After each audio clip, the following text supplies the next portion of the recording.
Right, let's, where's a good parking spot for Marconi Day? There's actually a fair amount of parking at the train station itself. So as you approach the tower, if you go past the tower and then you take a left, there's a entrance to a parking lot. There's probably 20 to 30 spaces there. So all right, we will now transition to Alan. Didn't you just have a clip-on microphone? I got a whole stuff. Yeah. Okay. Yeah, I can do that. Oh, you do? Oh, okay. Okay, well, I didn't bring my. Okay, I think I can see this. My reading glasses. Are those reading glasses? Yeah. No, I think I got it. I printed it big enough. I don't see it.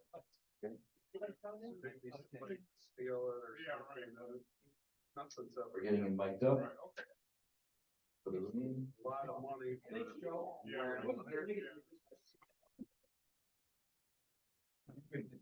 Thanks for shutting the door there, Julie. Like if the hilltop burned down, We're gonna do an audio check. Yep. Check one, check two. And just for seconds. I guess in a good spot here. The tower. Looks like it's well placed. I mean, I almost don't need it, but why strain my voice? Antennas are on top of that thing. Any? Okay, so the mic for the live stream is right there, and that picks up quite well. So, Okay, all right, good. and I'm talking here now.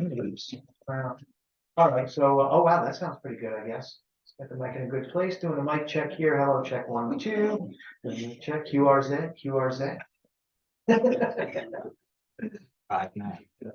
All right. Full quiet in here, all right. we're listening up 5.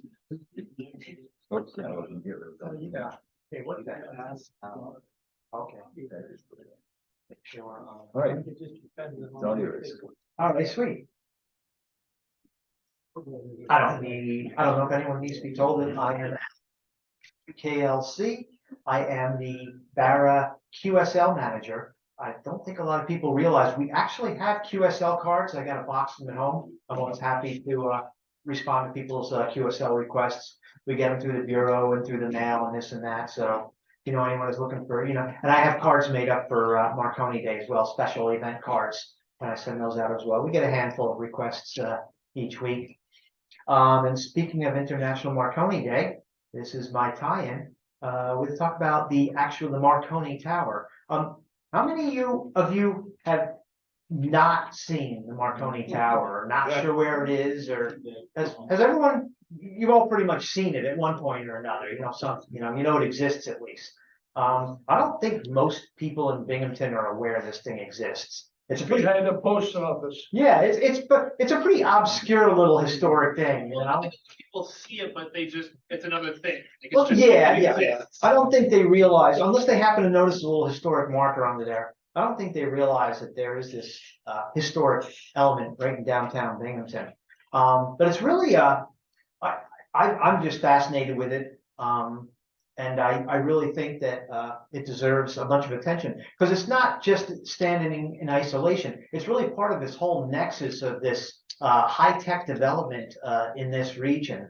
In addition to the Marconi Tower, you got things like Link flight simulators developed here, Ansco Photography, which they were like the second biggest photography company in the world after Kodak. When you look at, when you see antique cameras in the antique stores, I mean, half of them are Kodak brownies and half of them say Ansco on them. It was a really huge deal. They also made film and everything. There's tons and tons of old photography antiques and stuff. And of course, IBM World Headquarters here. And we really are this nexus of high-tech stuff. In its time, the Marconi Tower was cutting-edge technology. And I want to tell you about Marconi and what he had to do with this tower, and why it was so pivotal in communications history. All the information I'm presenting here, I've posted to a website many years ago that I maintain. My website, I can give out the address later if you're interested, probably if you Google Marconi Tower Binghamton, it's going to be in the top 5, I guess. I haven't actually tried it. I haven't Googled myself in a while. It's always something to do once in a while. Can be curious what turns up when you Google your own name. We Googled it yesterday and it came up #1. Number one, just checked. Okay, sweet. All right. Now, depends what your cookies are and stuff, but that's good news. All right. Well, I would hope so, because it's really a comprehensive site. There's more detail on there, technical detail, reproductions of articles from the time and stuff than I could ever present here or you'd ever want me to. So get the address from me later, or just Google it later if you're interested in some more details on this. So it is called the Marconi Tower. There was a Guglielmo, I can never pronounce his name. Guglielmo. Thank you. Guglielmo. Never said it right. The second G is silent. Bill for sure. All right. Oh yes, William. Okay, Guglielmo Marconi. Yeah. Italian? Yeah. So he was a real individual, and he was indeed directly involved in setting up this tower. He was born in Italy in 1874 to Italian aristocrats. His father was an aristocrat. His mother was the granddaughter of John Jameson. Ever heard of Jameson whiskey? That Jameson family. So a lot of wealth there. He lived in England just with his mom when he was growing up, from 2 to 6. He never attended public school. They brought private tutors in to teach him. And he got interested in science and electricity at a really early age. This is just the 1870s we're talking, real beginnings of any knowledge of electricity whatsoever. He started experimenting with radio waves when he was 20. This is in 1894 when they'd only discovered radio waves. Heinrich Hertz, as in kilohertz, megahertz, had discovered radio waves only 6 years before. So this was a very new phenomenon. And it was assumed at that time that radio waves were probably the equivalent of light waves, and they probably only carried line of sight. So at this point, people are thinking, oh, if radio waves were like light waves, you probably reach about half a mile or so. That's probably the limit of radio waves. They had no way of testing this at first. In 1893, the famous British physicist Oliver Lodge, he made this prediction that once they figured out how to use radio waves, they were going to find out that half mile was the limit. So, I guess it's a little more than that. Marconi is credited with being the inventor of radio. Of course, something that complex is always going to be, you can attribute it to several people and their simultaneous discoveries and stuff. But he really was the first person that made a viable transmitter receiver system. He set up a button on one side of the room and a bell on the other side of the room. And when you push the button, the bell rang. And that really doesn't sound amazing by today's standards. But in 1894, this was either he was a quack or I mean, up until this time, if you think about it, the ability to control something at a distance with invisible power, that's like witchcraft, So either he was a witch or he was a charlatan or something. And he wanted to develop this, and he went to the Italian government. He's like, hey, this is something really useful. And they were like, yeah, we don't buy it, So he wound up actually having to go to England. His family was from England. So he wound up going to England and getting the English government interested in it instead, since the Italian government had no interest in this. It was only a year later that he figured out how that he could transmit these radio waves by raising an aerial and grounding the other side of his equipment. And so throughout the 1890s, he was developing this equipment, figuring out ways to get the signal out further and further. By 1899, just a few years later, he managed to set up communication apparatus that crossed the English Channel, way more than the half mile that Oliver Lodge had predicted. And it was very quickly adopted. First, mostly for maritime use. The first ever distress signal was sent from a ship, to shore, was sent from the East Goodwin lightship, which was like a moored lighthouse kind of thing. It was sent to the South Foreland Lighthouse in Dover. That was the same year that he set up the first cross-channel communication. Oops, I forgot. What slide am I on? This is what the equipment looked like at the time. They didn't have much of a way of tuning the specific frequencies early on, but that's something else he was working on, you know. At this point, we're talking about just making big spark gap generator and just generating this broad hash across the entire band and just being able to, you know, pick that up. It's not like you could have different stations on different frequencies. There's like no tuning, there's no modulation, no nothing. It's just, you know, presence, absence of this sparky noise thing. He did finally, after years of trying, make the first transatlantic reception from Newfoundland back to Ireland in 1901 is what he claimed the first communication was. There's some people that dispute it. It was really unclear. He was sending, you know, it was kind of like QRSS, if you're familiar with that, like what people use for EME, moon bounce, like really, really, really slow Morse code. You know, it wasn't quite as bad as that, but, you know, for moon bounce, I think they use it's something crazy like a 1 minute dot and a 3 minute dash or something like that, you know, because the signal's so attenuated, you could barely pick it out. He was like a few seconds dash and, you know, like dozens of seconds, a few seconds of a dot and 3 times that of a dash. And they said they faintly heard it, but there was, you know, there was some doubt about that. But the following year, he was able to replicate it. In 1902, he sent signals that definitely could be heard. People could, you know, multiple people verified that they could pick it up. And only 5 years later, in 1907, there was reliable transatlantic communication service had been set up and was sending news across the Atlantic. This was, I mean, it's hard to underestimate how earth-shattering this was. Up until this time, we're talking, you got your news from the mail. You know, if something happened in Europe, they put a letter on a ship, and a few weeks later, we found about it here.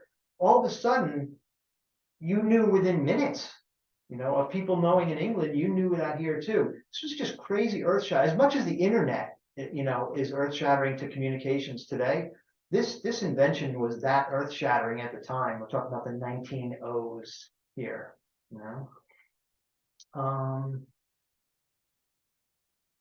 Now, this is, of course, oh, by the way, he received the Nobel Prize for his invention in 1909.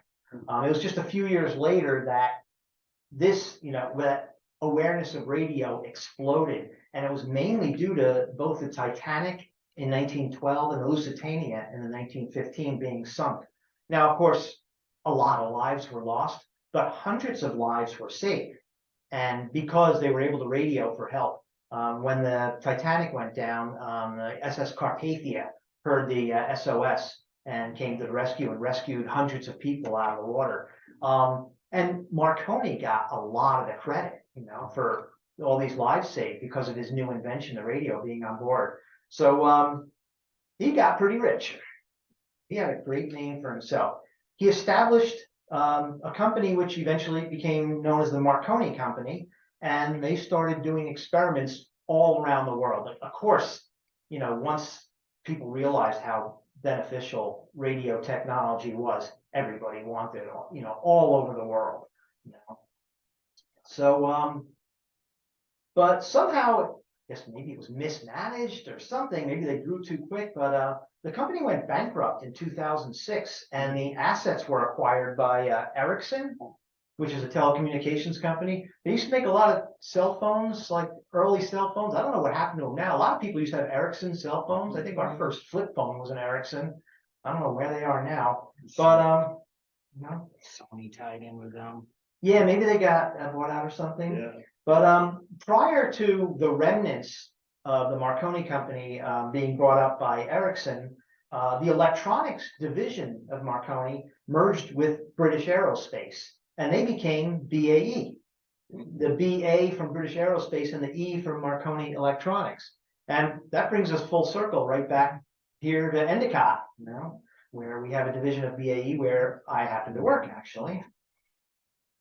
Marconi died in 1937. He was 63, and Italy had this massive state funeral, and there have been all sorts of recognitions of his life. He's an Italian hero now, They scoffed at him at first, and now he's a hero. He's on their money, and there's all sorts of recognition of him in Italy now. Now he's one of their native sons, So it was he and his company that were primarily responsible for this experiment for which they put the Marconi Tower up. And there was another individual who was closely involved. And I want to go off on a bit of a tangent because he's an interesting guy. Talk about David Sarnoff.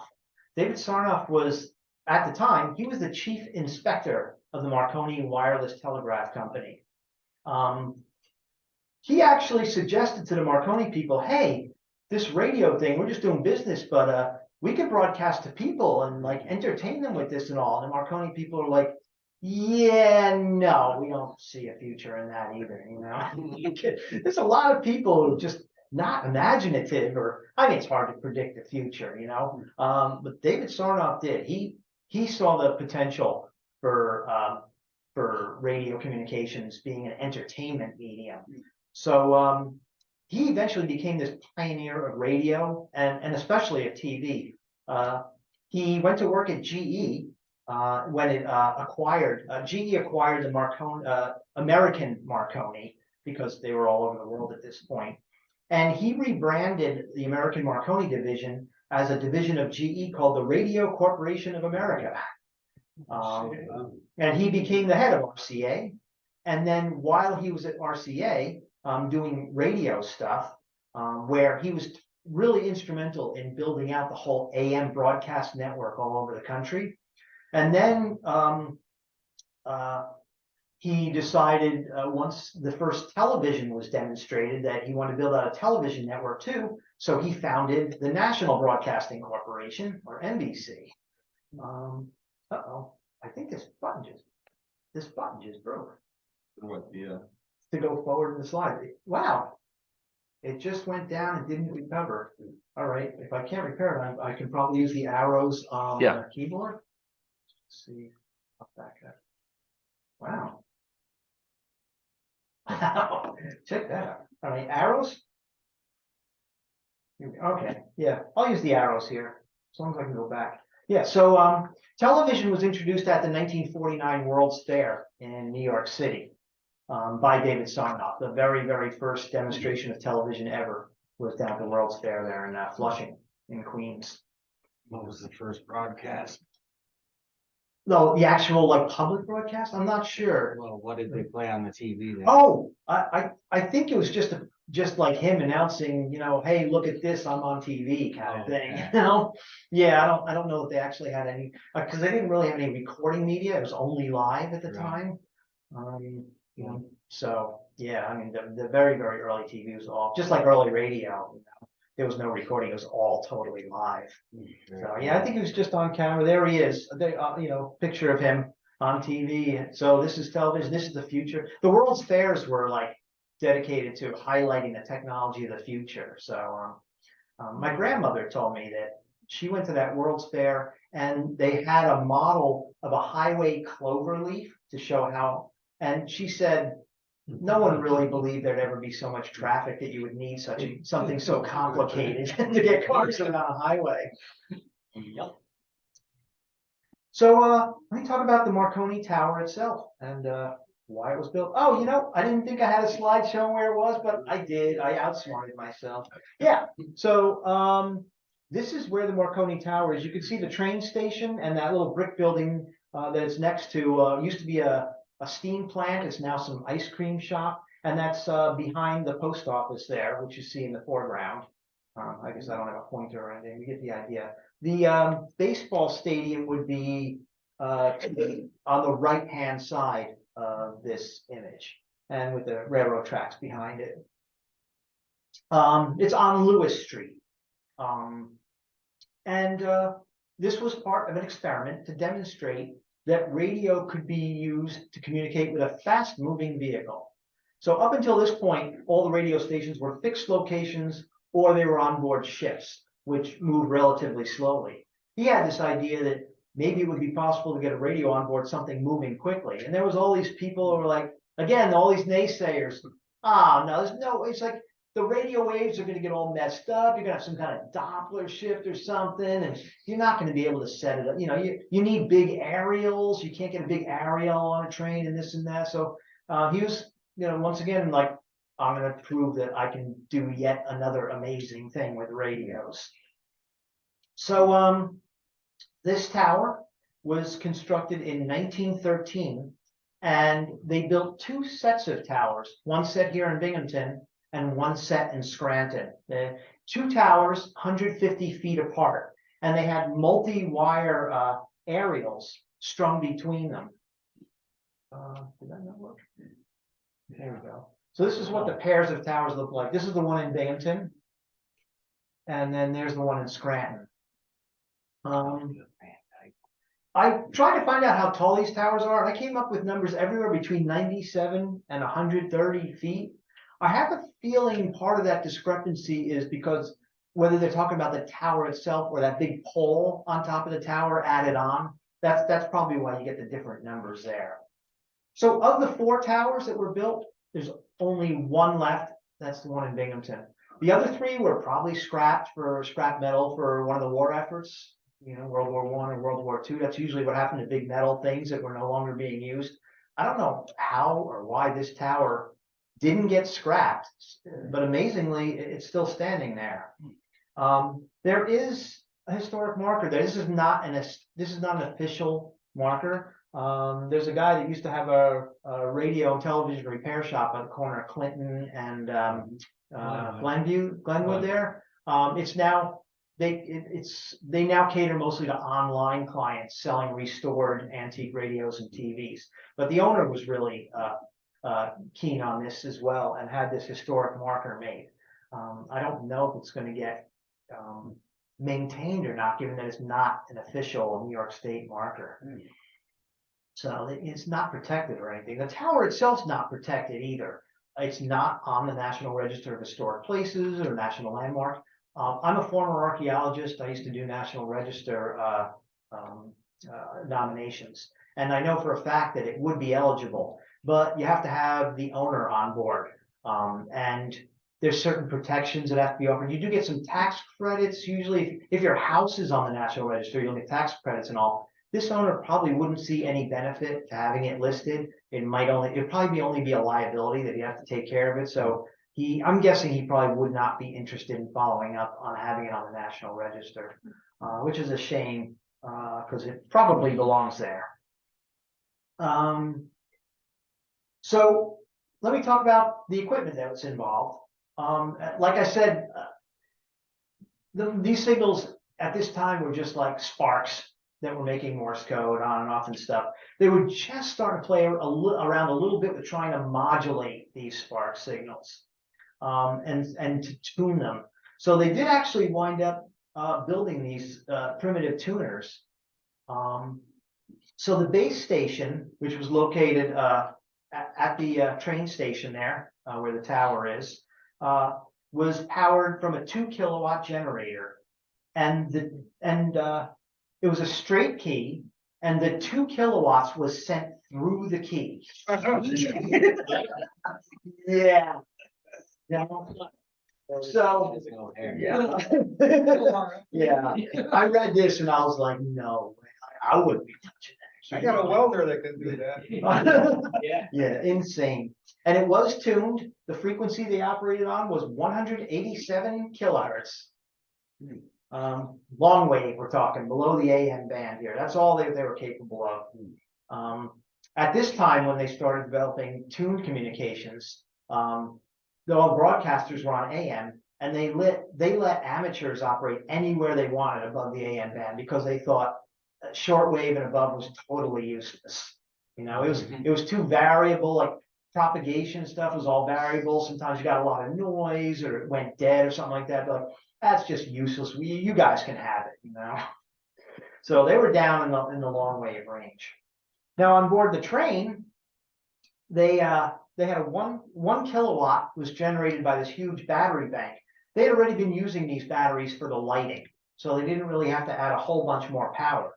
But there was the issue of the antenna to deal with. You still needed a long antenna. What they did was they stretched a 150-foot wire aerial around these 16-inch posts that were around 4 cars. So all the way the length of 4 cars over and back to 4 cars and around. The problem with this is this is just an experiment. There's no way they could have implemented this permanently because those 16-inch poles stuck up higher than the tunnels and other obstructions. So they had to make sure they weren't going through any tunnels or anything. So the planned route was Scranton to Binghamton at the time. Didn't involve any tunnels or other obstructions, but it was an experiment. There's no way that this could have been permanently the way they do it. You know, it's just to prove a point pretty much. The first test was in 1913, November 21st of 1913.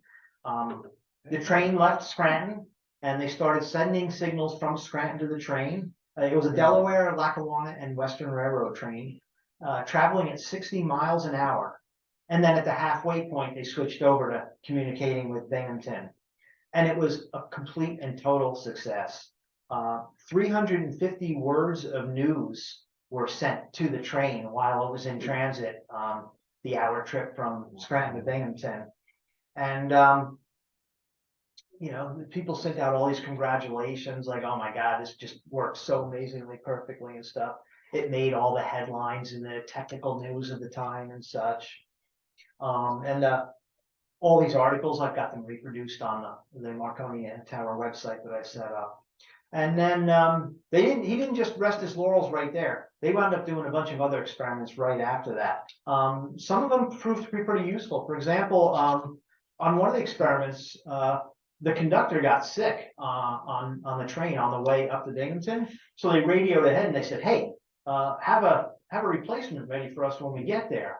And this was like this big deal. They're like, oh my God, like if they had waited till he got there and they're like, hey, by the way, our conductor's sick, you got to find another conductor. They might have been sitting there for hours waiting for somebody to show up or something. The fact they can radio ahead and get it taken care of like that, the railroads right away saw the benefit of this. And they had their you know, they were communicating for 50 years before that using telegraph lines. That was just station to station. They never had any way of communicating to the trains before. So this was all revolutionary. You know, you could actually communicate with people on a moving train. Like just it was this dream that Marconi had, and it totally worked. So one way we celebrate the Marconi Tower. We don't have any historic tours in town or anything that stop at the tower, but I read years and years ago about this event, this annual event, the International Marconi Day. And it's sponsored by the Cornish Radio Amateur Club in England, GX4CRC. And it's held annually on the Saturday that's closest to Marconi's birthday, which is April 25th, is his birthday. And I read about this, and it's a casual event. It runs for 24 hours.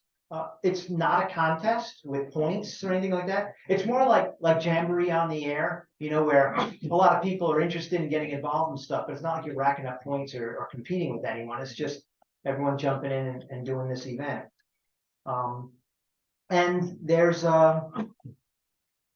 multiple, and there's over 60 participating locations throughout the world.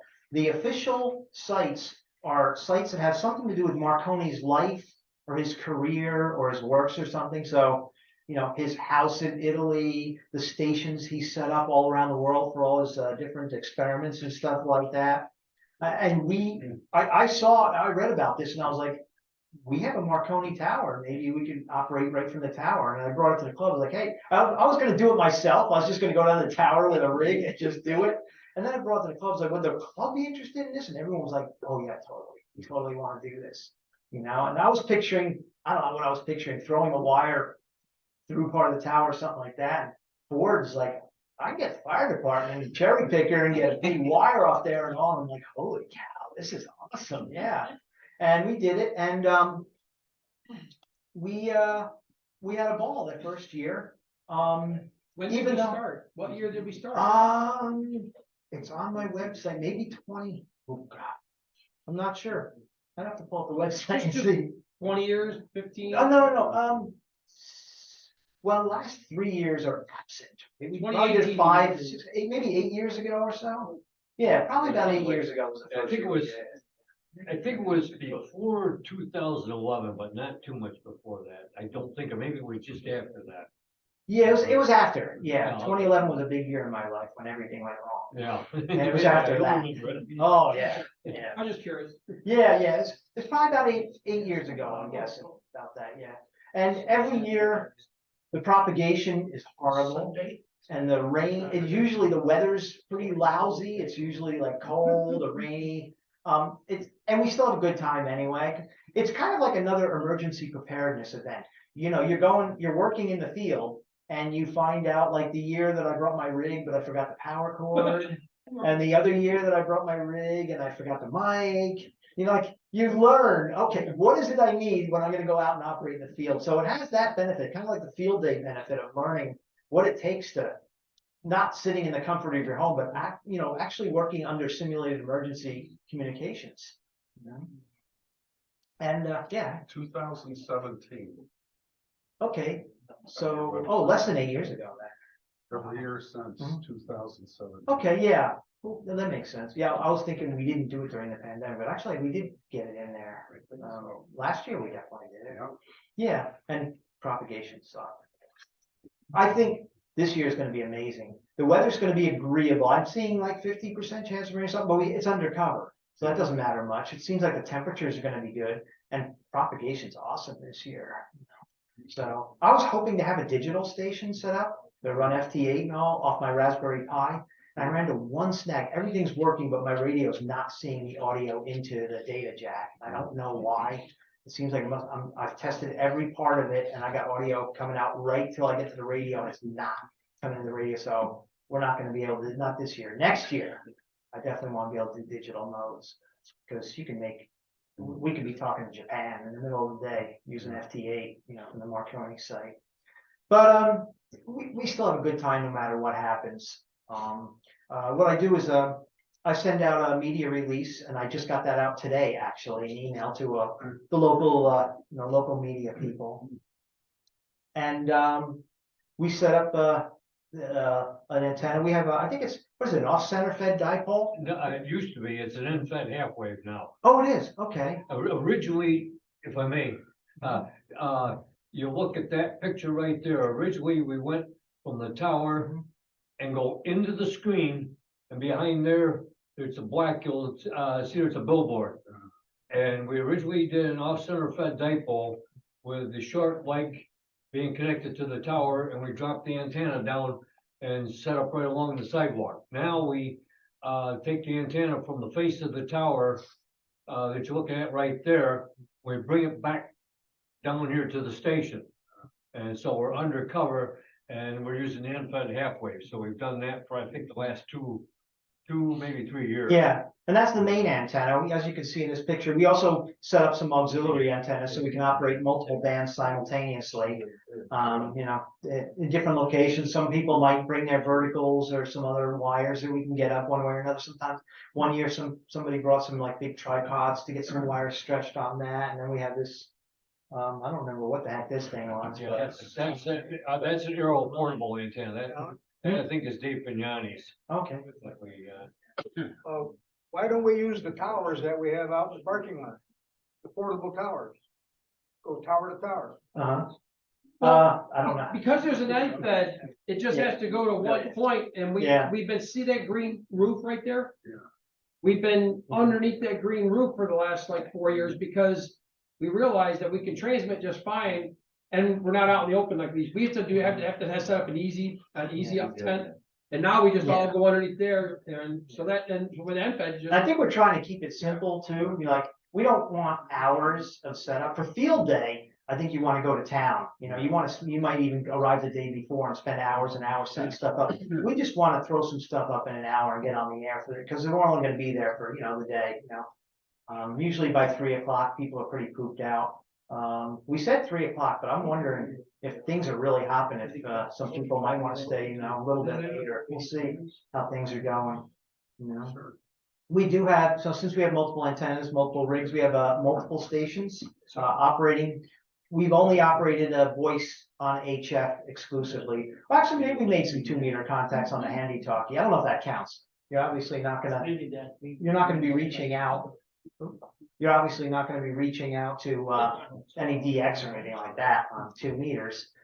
We hope to contact some of the other official Marconi sites. It's pretty rare that we've actually contacted any of the other official sites. Like I said, there's over 60 of them around the world, but conditions haven't been that great. Maybe this year we'll be able to touch base with a few of them. I always obtain special call sign K2M, which gets reused in July for the 13 Colonies event. But that's ours for the Marconi event. I've got the QRZ.com webpage all set up with that and everything. And we keep a log, and I always I post photos, and I always post the logbook to the website. So right now the website has last year's log and photos and stuff. And like I said, then I send out QSL cards if we get QSL cards in, I respond. That's our QSL card that I made up. I think that's pretty much it. Anyone have any other questions about this? Yeah. We were talking about keeping it simple. Now the club's got that quadplexer. We run 4 rigs off of that one end. And all we technically need is just another one to do 80 meters. I mean, obviously we can do all we want. Like sometimes we have 5 or 6 stations running, but we literally can have 5 rigs running up off of just 2 wires and 4 of them off the same antenna. That's ridiculous. Then we've got this other one here, it's 17 meters. That's what I need. Yeah. Marconi probably thought of Yeah. that. Yeah, Josh. I had a thought and then it scurried away. I guess the initial question was, how do you get these special event call sign?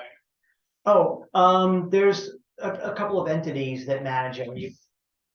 Like anything else, you Google it and you find out who you need to write to get permission. Gotcha. There's I don't remember exactly who it was that I had to write to, but and then you have to get, like the 13 Colonies guys always have it and they have to release it to me and then I release it back to them each year.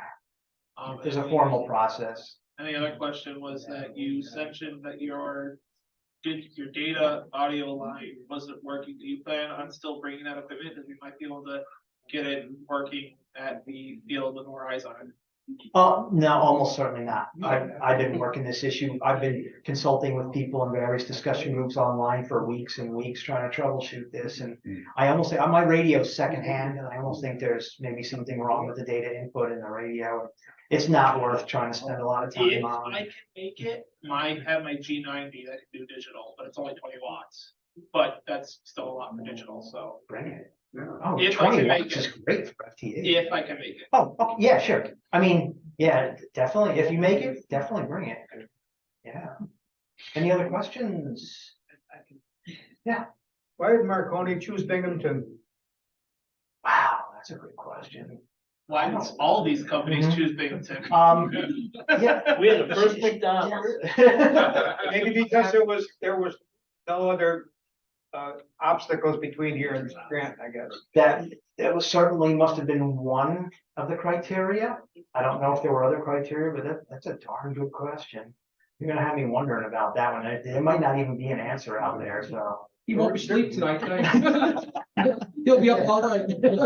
At that time, there were an awful lot of Italian immigrants still coming into this area. That could be another, yeah, it might have been just the whole One of his nexus of things that came together. Was already here. Yeah, really? That's a darn good question. Why Binghamton? Could ask that about a lot of things, probably. Any other questions? Okay, I see there's a couple of questions there. Oh, Good parking okay. spot is right down there at the train station, or right behind that building, where you saw the big smokestack next to the tower. It's quite evident when you get right down in the area where you can park. Yeah, just drive up to the tower and look for us. I had somebody ask me today, a person I was talking to, was it telegraph or was it voice? Oh, it was telegraph. It was, yeah, we're talking like spark gap telegraph. Okay, Oh, yeah, they really didn't have modulation down yet. You know, because I've been telling people about it, public, not hams. I said, come on down, because what's Sam Radio? I said, come on Saturday, 9 to 3, Mhm. and see what it is. Yeah, definitely encourage the public come Yeah. down. Yeah, for a few years there, we were not encouraging the public to come and gather. This year we are. Yeah, any other questions? Cool. I hope to see you all down there, or a whole bunch of you. Not all.